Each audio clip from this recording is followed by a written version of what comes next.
Hello, my name is Modja and welcome to Polyglot Principles.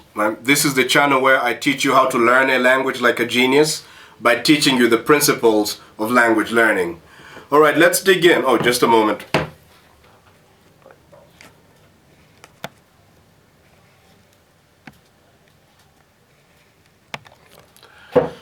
Alright, so today the topic of today is just, we're talking about regaining a forgotten language, right? Perhaps you have this experience. You're trying to learn a language, maybe you learned a language a long time ago, right? You maybe used to speak a language fluently as a kid, and now it's been years and you've pretty much forgotten the language. You can't speak a goddamn thing, right? That happened to me, right? I used to speak Luganda fluently as a kid, and now I can barely speak the language. I've forgotten pretty much the entire language. So you probably had that experience.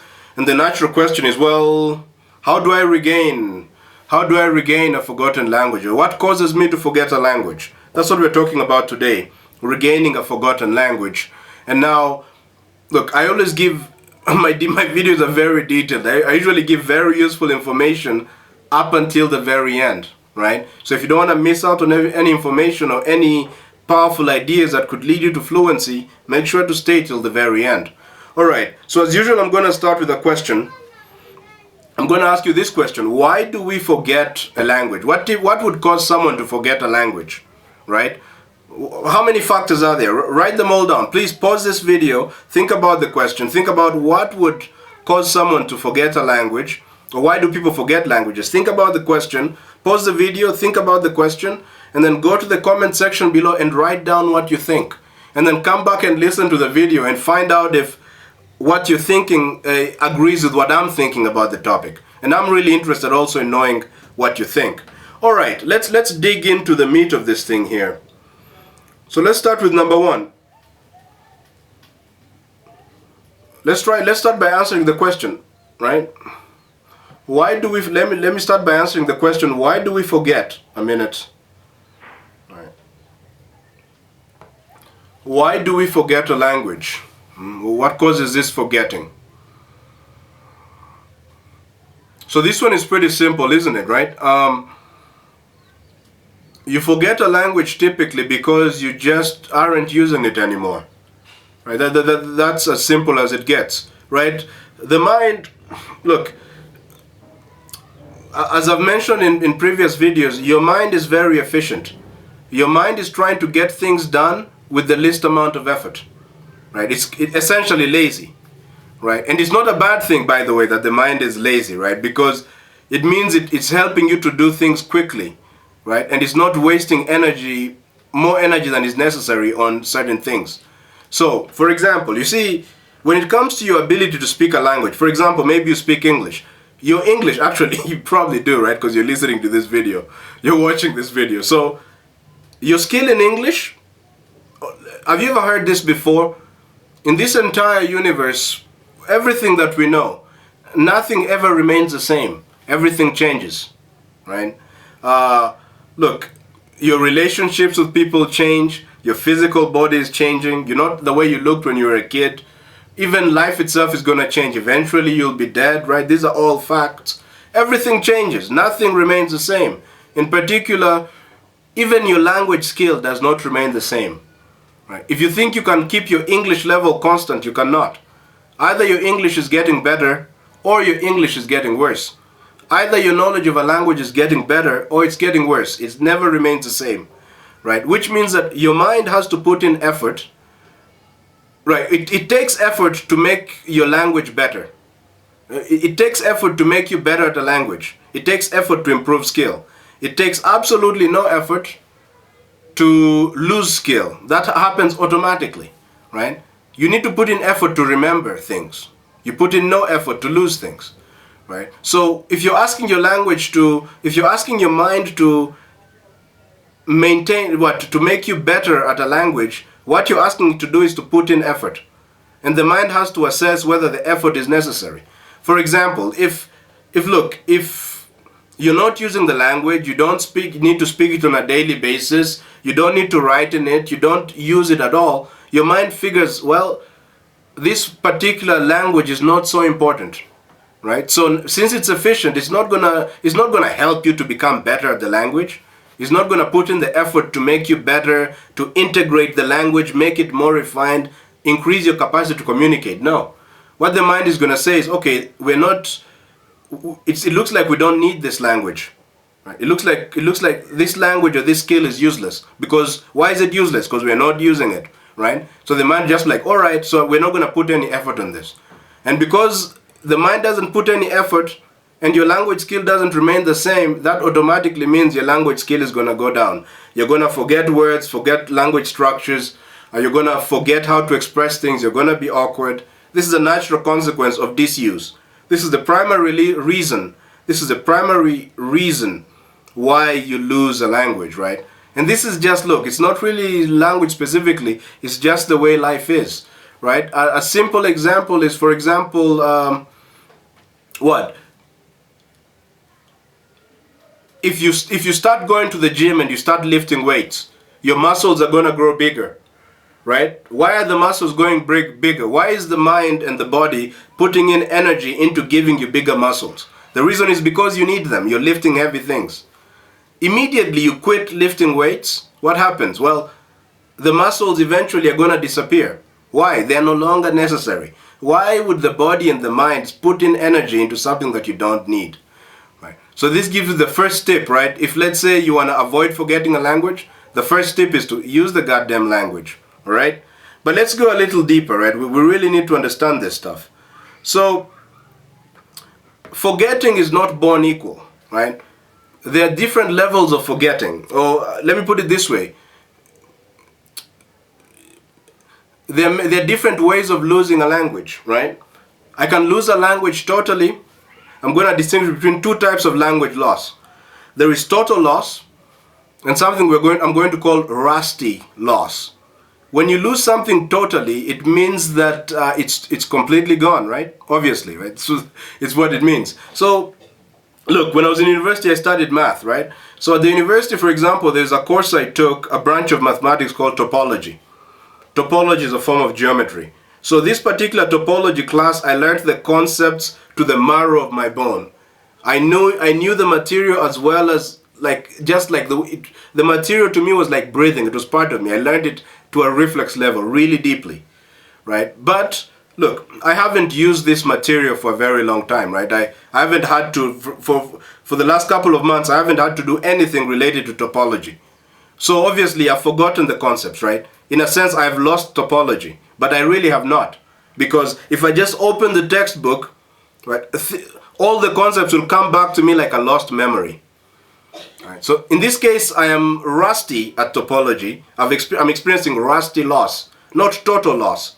Because if I decided to go back to topology, I will not be starting as a beginner.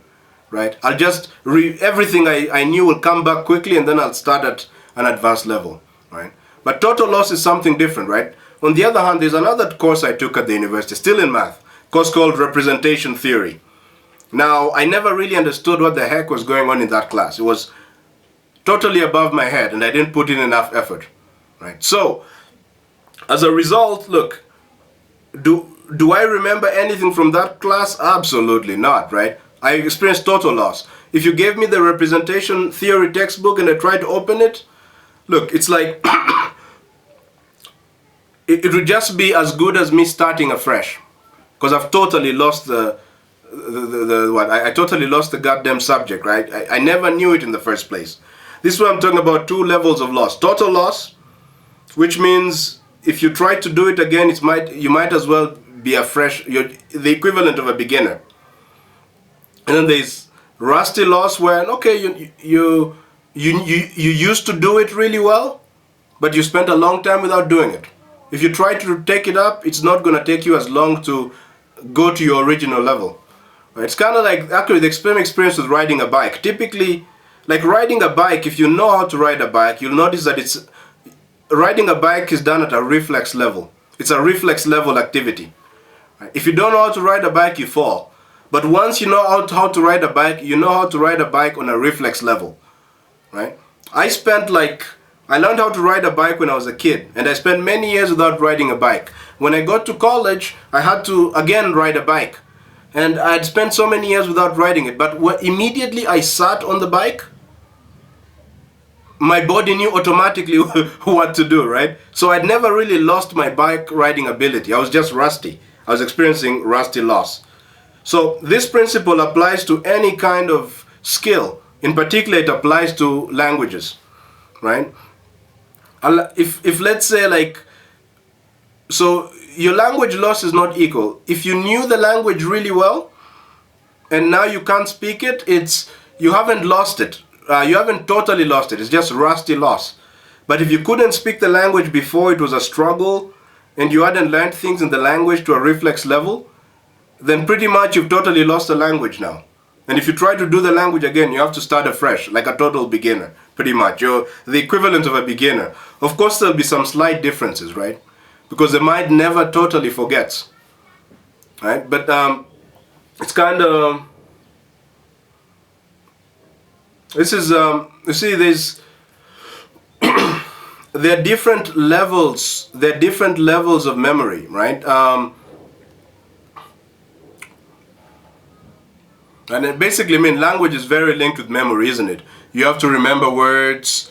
You have to remember structures.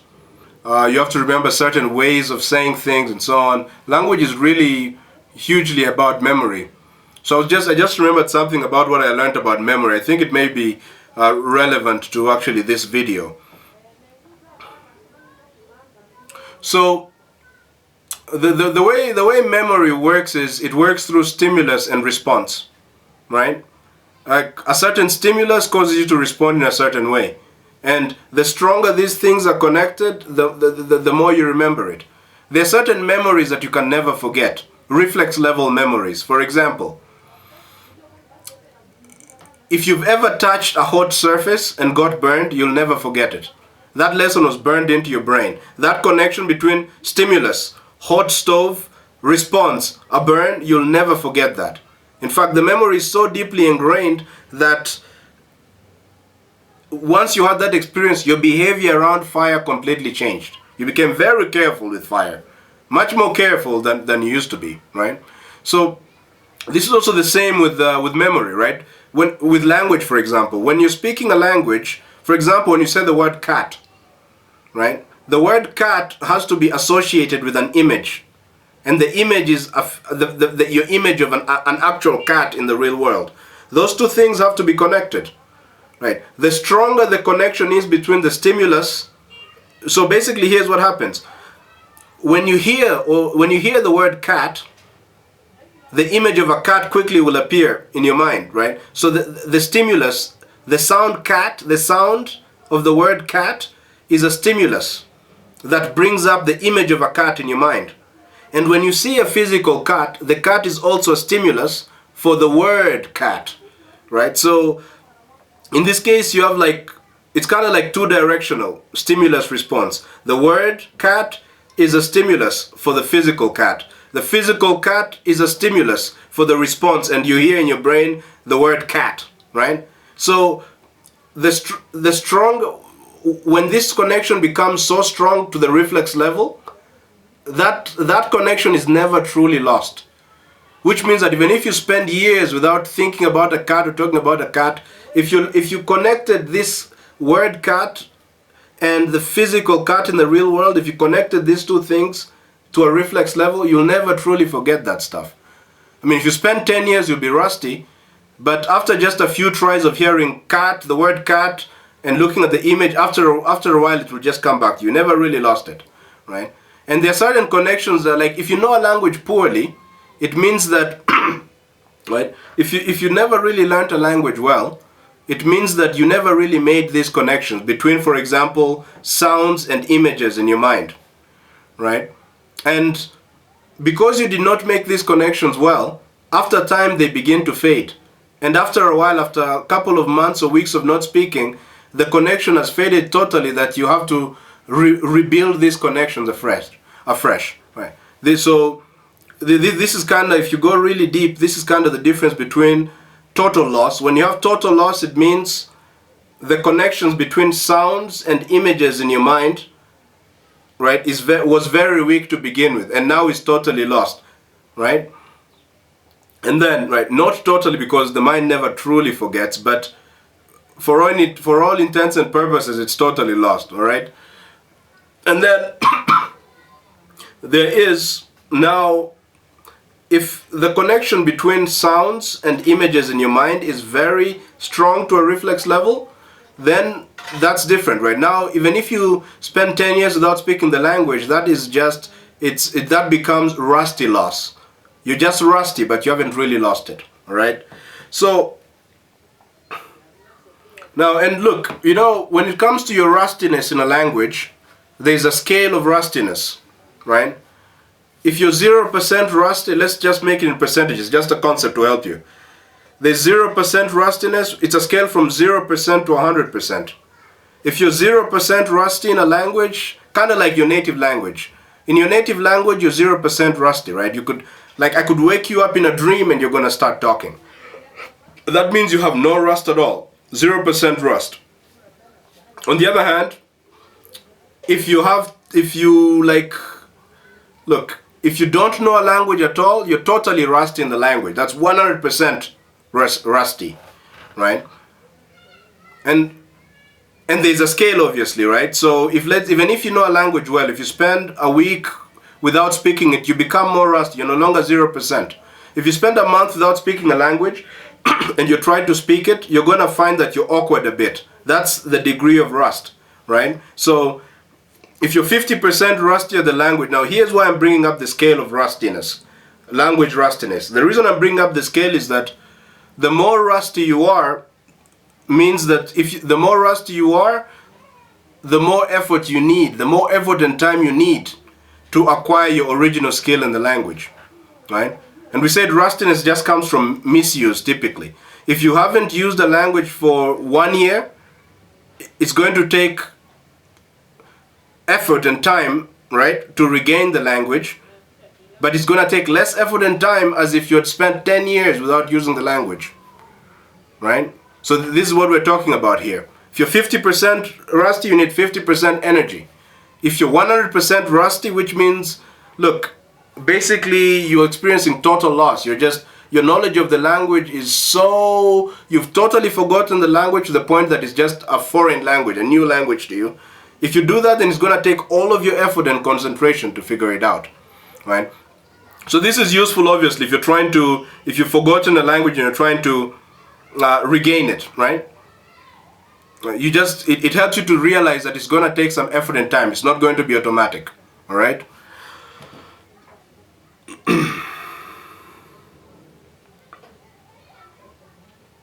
But it also gives you hope, right? Because you know that, look, so long as you learned a language pretty well, you haven't lost it. You haven't lost it totally. And it doesn't take that long to really regain a language that you knew well. Okay, anyways.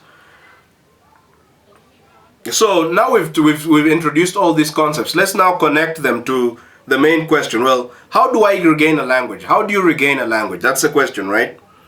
So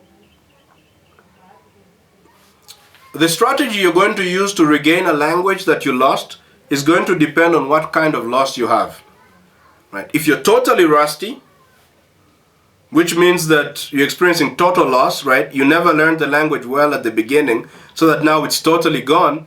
Well, then the strategy you're going to use is treat it as like you're learning a language for the first time, right? Maybe you learned Spanish in school, in high school, but you didn't pay attention, and after years you couldn't speak a goddamn thing, and it was all confusing to you, and now 10 years later you decided to take up Spanish again. Well, if that's true about you, well, you're basically starting afresh. In this case, you have to use the strategies one uses to learn a language from scratch, right? And I actually made a video about this, right? The title is How to Quickly Learn a Language from Scratch. I have a video. I'm going to put the link in the description. If you click on that link, you'll be able to see my strategies for how to learn a language as a total beginner, right? Because that's what you'll need if you're experiencing total loss, which means you never learned the language to begin with, and now you've totally forgotten it, right? And if, on the other hand, you're experiencing rusty loss, it's a language you could speak well, fluently maybe, or very, very high degree, right? So that many of the aspects of the language were burned in your mind to a reflex level, right? It became like breathing to you, or like just like so connected, kind of like fire and pain, fire and burning, the concept so burnt into your mind. If that's the case, well, you need a different strategy for regaining the language, right? And the key is this, right? You want to use the language. That's really what it's going to take, right? You want to use the language. When I say use the language, I don't mean listening to the language, right? So listening is important, but typically if it's a language you used to speak well and you understood well and you're having fluid conversations with people in that language before, you may lose your ability to speak it, but you're not going to lose your ability to understand what people are saying, right? So I mean, I'll tell you this, right? For example, I spent a couple of years, maybe 2-3 years without speaking any Swahili, right? This was when I was in America, right? And when I tried to speak to people in Swahili, I could barely speak to them in Swahili. I'd forgotten the language. But not totally, I was rusty lost. But when I put on, like, let's say news in Swahili, I understood what they were saying. When people spoke to me in Swahili, I understood what they were saying. So when we talk about using the language, we don't mean really listening, right? If it's a language you've forgotten, you used to speak well as a child, like you used to speak French as a child, right? If you decide that, oh, I want to regain my French, and so you decide to just spend your time listening to French news or watching French movies, it's not really going to help you regain the language, right? The skill of listening is not really going to be lost here. It really doesn't get lost, right? So you'll be wasting your time, right? The most effective thing is, if you want to regain a language, is the things you're going to forget are the expressive elements. You've probably forgotten how to speak the language, right? You've also forgotten probably how to write the language. These are expressive elements of the language, right? Usually you have not forgotten the pronunciation. The pronunciation is also burned to the reflex level. If you learned the language deeply, that is, right? So you're probably going to have to focus on speaking and writing, right? If you're experiencing rusty loss, right? And once you start speaking or writing, especially when you start speaking, what you're going to notice, when it's a language that you haven't spoken for a while and you've forgotten it, you're going to notice that you're going to start mixing up that language with other languages you know. So if right now you speak mostly English, right, and but before when you were a kid, you used to speak, I don't know what, German, what you're going to notice is when you start trying to remember your German, you're going to find yourself mixing up German and English, using English words in German, right? This is kind of a natural phenomenon, right? And I have techniques to help you, right? I have techniques to help you to avoid, when you're regaining your language, to avoid interference from other languages, to avoid mixing up, because that's going to be one of your biggest enemies when it comes to regaining a language that you've lost, right? So I actually made a very in-depth video on mixing up languages, right? Why it happens and how to stop yourself from mixing up languages so that you can speak the language that you want to speak alone without other languages coming in, right? So if you want that, the title of the video is called Mixing Up Languages, and I'm going to put it in the description below as well. So you can click on that to figure out, like, if you have rusty loss, to figure out how to regain your original levels in a language, and how to stop other languages from interfering with the language that you're trying to regain, all right? So yeah, we've really gone in depth here. Look, every Monday, if you enjoyed this video, right, I usually make these kinds of videos every Monday I usually release a video every Monday at 8 a.m. Central African time, right? And all of them are designed to teach you how to learn a language like a genius. And I do this by teaching you the principles of language learning. So if you want to have access to these videos or be notified whenever they are released, make sure to like this video, give it a thumbs up, hit the subscribe button, and hit the bell notification. Ding, ding, ding, ding. That way you'll be notified whenever I come up with a new video. Thank you very much for watching this video, and I hope to catch you on the next one. Bye.